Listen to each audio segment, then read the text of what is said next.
Hello friends, welcome to my channel. नमस्कार, मेरा नाम अर्चना है और इस वीडियो में आज हम बात करने वाले हैं डीएलएड थर्ड सेमेस्टर से संबंधित विषय का जो कोर्स पाठ्यक्रम हमने शुरू किया है कि अंतर्गत शैक्षिक मूल्यांकन क्रियात्मक शोध एवं नवाचार, जो आपका प्रथम प्रश्न पत्र है। और इस श्रृंखला में ये दूसरी वीडियो है। अगर आपने मेरी पहली वीडियो नहीं देखी हो तो प्लेलिस्ट में आपको मिल जाएगी और आप वहाँ से देख सकते हैं। फ्रेंड्स, अगर आप एसटेट सीटेट की तैयारी कर रहे हो तो भी ये वीडियो आपके लिए इम्पॉर्टेंट हो जाता है, क्योंकि यहाँ से प्रश्न पूछे जाते हैं। तो अगर बात करें हमारे प्रथम वीडियो की इस श्रृंखला में, तो हमने देखा था कि शैक्षिक मापन का संप्रत्यय क्या होता है, शैक्षिक मापन के प्रकार क्या क्या होते हैं और शैक्षिक मापन के अंग तत्व क्या क्या होते हैं। ये हमने अपने प्रथम वीडियो में इसके बारे में डिस्कस किया था। तो उससे आगे के टॉपिक्स जो हम इस वीडियो में कवर करने वाले हैं वो हैं शैक्षिक मापन की परिभाषा, शैक्षिक मापन की क्या कुछ विशेषताएं हैं और क्या उद्देश्य हैं। तो आइए हम देखते हैं अपना टॉपिक मापन की परिभाषाएं।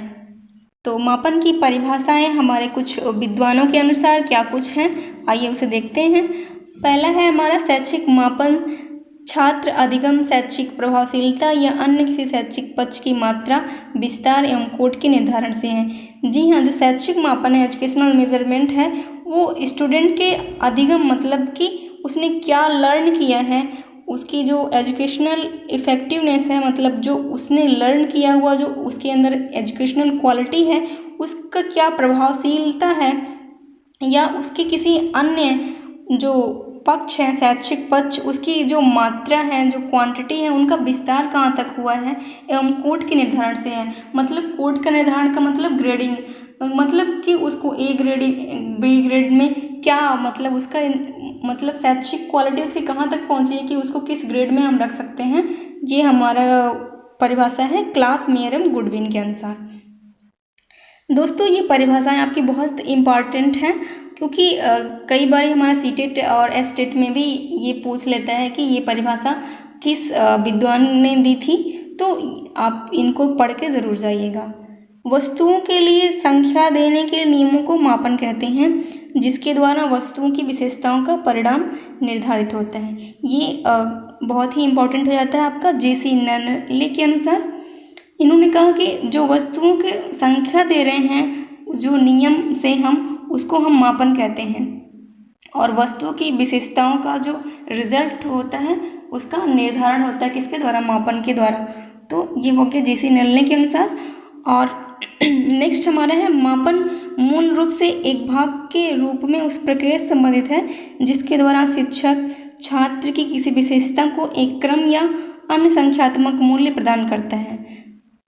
मतलब जो मापन होता है वो मूल रूप से किसी एक भाग के रूप में किसी प्रक्रिया से संबंधित है, किसी प्रोसेस से रिलेटेड है, जो जिसके द्वारा जो है शिक्षक है वो छात्र की किसी विशेषता को किसी क्रम में या अन्य संख्यात्मक मूल्य प्रदान करता है। दोस्तों, अगर आपसे ये पूछ लिया कि किसके अनुसार ये कहा गया है कि किसी विशेषता को एक क्रम में या संख्यात्मक मूल्य प्रदान करना मापन होता है, कि किसने कहा है, तो आप कह सकते हैं कि मैरिसन ने कहा है।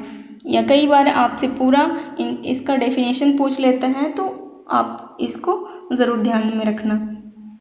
नेक्स्ट आपका ब्रैडफील्ड एवं मोरडॉक के अनुसार मापन की प्रक्रिया में किसी घटना या तथ्य के विभिन्न आयामों के लिए प्रतीक निश्चित किए जाते हैं।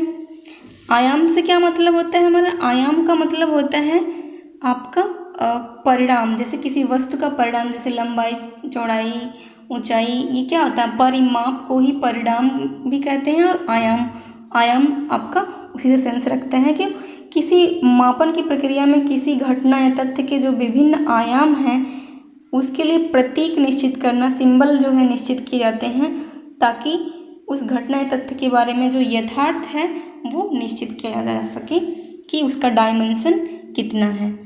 ये कहा था ब्रैडफील्ड एवं मोरडॉक ने। आइए देखते हैं नोट्स हमारा क्या कुछ है।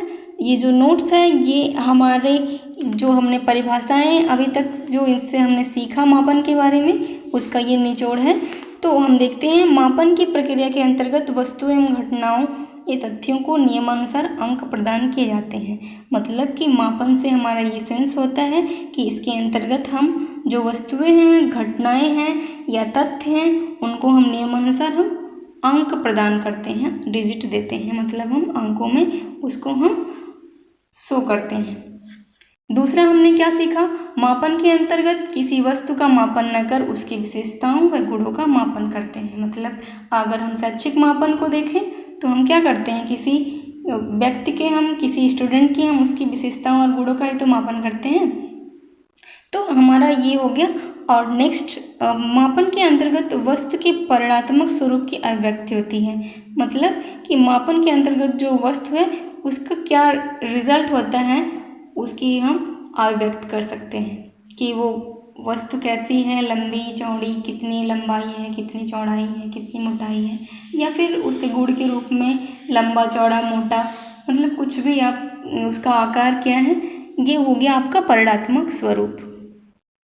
तो ये रहा आपका मापन।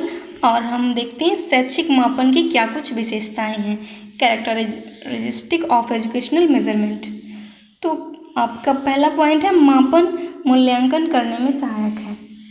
तो अगर हम बात करें कि मान लिया आपको 10 स्टूडेंट को दे दिया गया और बोला गया कि आप बताइए कि इन बच्चों में सबसे ज़्यादा वज़न किस बच्चे का ज़्यादा है और सबसे कम वज़न वाला बच्चा कौन सा है। तो उसके लिए आप क्या करेंगे, उन बच्चों का मापन करेंगे।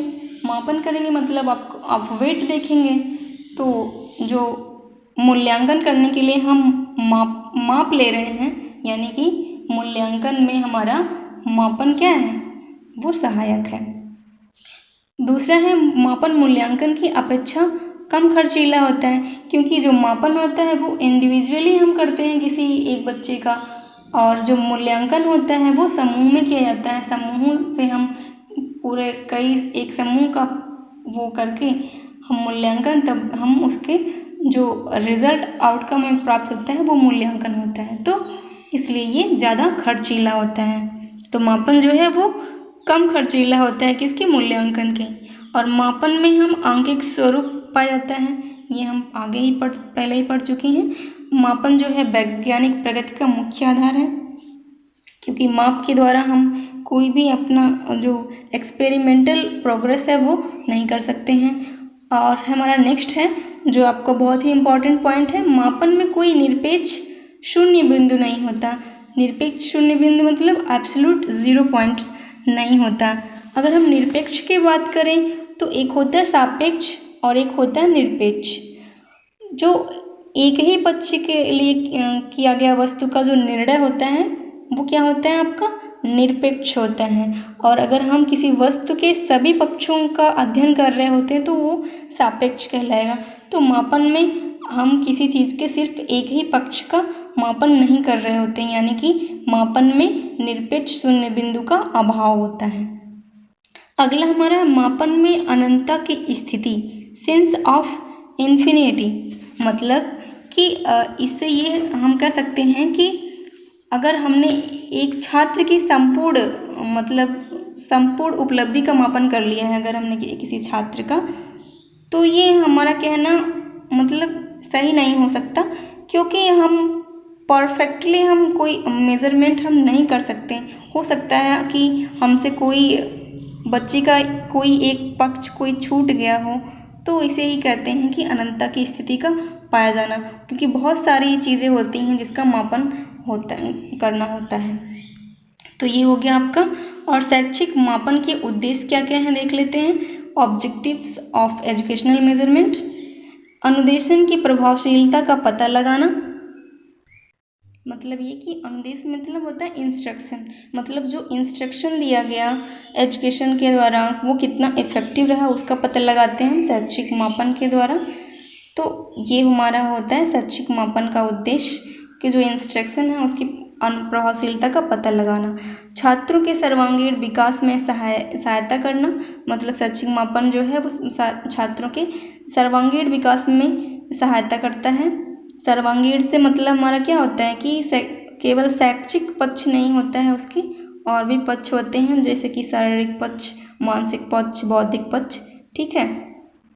और विकास के बाधक तत्वों की पहचान करना कि बच्चे के विकास में कहाँ पे बाधा हो रही है, किस तत्व की वजह से बाधा हो रही है उसकी पहचान करना, ये होता है उद्देश्य। छात्रों की वैयक्तिक मतलब इंडिविजुअल आवश्यकताओं के अनुरूप शिक्षाएं उपलब्ध कराना, मतलब छात्रों की इस जो उनके वैयक्तिक इंडिविजुअली मतलब अलग अलग बच्चे की अलग अलग नीड्स होती हैं। जिस तरह से बच्चे का बुद्धि लब्धि होगा, जिस तरह से उसका शैक्षिक या बौद्धिक स्तर होगा, उस तरह से उसकी जो है आवश्यकताएं होती हैं, तो उनके अनुसार जो है शिक्षा की सुविधाएं उपलब्ध कराना।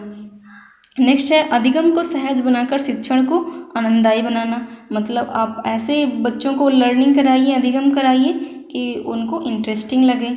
और योग्यता आधारित वर्गीकरण करना, मतलब जैसे उनकी योग्यता हो उसी के आधार पे वर्गीकरण करना एवं आवश्यकता अनुरूप गुणात्मक शैक्षिक अनुभव हेतु प्रोत्साहित करना, मतलब जहाँ पे ज़रूरत हो और बच्चों के गुणात्मक शैक्षिक अनुभव के लिए उनको प्रोत्साहित करना। जैसे वो कुछ करते हैं तो आप उसको बहुत अच्छे शाबाश ऐसा करके उनको सकारात्मक प्रोत्साहन दे सकते हैं।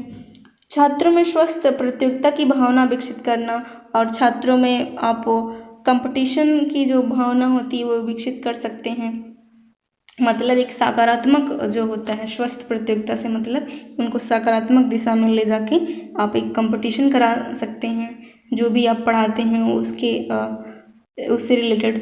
शिक्षण व्यूह रचना का विकास, शिक्षण व्यूह रचना का विकास का मतलब है कि आप जो है बच्चों को पढ़ाने के लिए जो रणनीति बना रहे हैं उसमें आपको और क्या क्या चेंजेस करना चाहिए आपके छात्रों के अनुसार, आपके बच्चों के अनुसार, कि वो किस स्तर से मतलब वो सीख सकते हैं। ये सब हम शैक्षिक मापन के उद्देश्य में करते हैं, और इसलिए करते हैं क्योंकि अगर हमारा इस उद्देश्य में हमको ये नहीं पता चल जाएगा कि बच्चों की कमी कहाँ है, हमको कैसे पढ़ाना है, कैसे इफ़ेक्टिव होगा, तो जो है शैक्षिक का जो शिक्षा का उद्देश्य है वो पूरा नहीं होगा। इसलिए शैक्षिक मापन ज़रूरी होता है। तो फ्रेंड्स इस वीडियो में बस इतना ही। होप सो आज के पॉइंट्स आपको क्लियर हो गए होंगे, और अगर आपको वीडियो अच्छी लगी हो तो आप लोग लाइक सब्सक्राइब वगैरह ज़रूर कर लेना। और फ्रेंड्स आगे मिलते हैं हम नेक्स्ट वीडियो में आपसे, आप आगे के जो भी हमारे टॉपिक्स हैं उससे। तो आज के लिए बस इतना ही। आपका वीडियो देखने के लिए धन्यवाद। Thank you so much.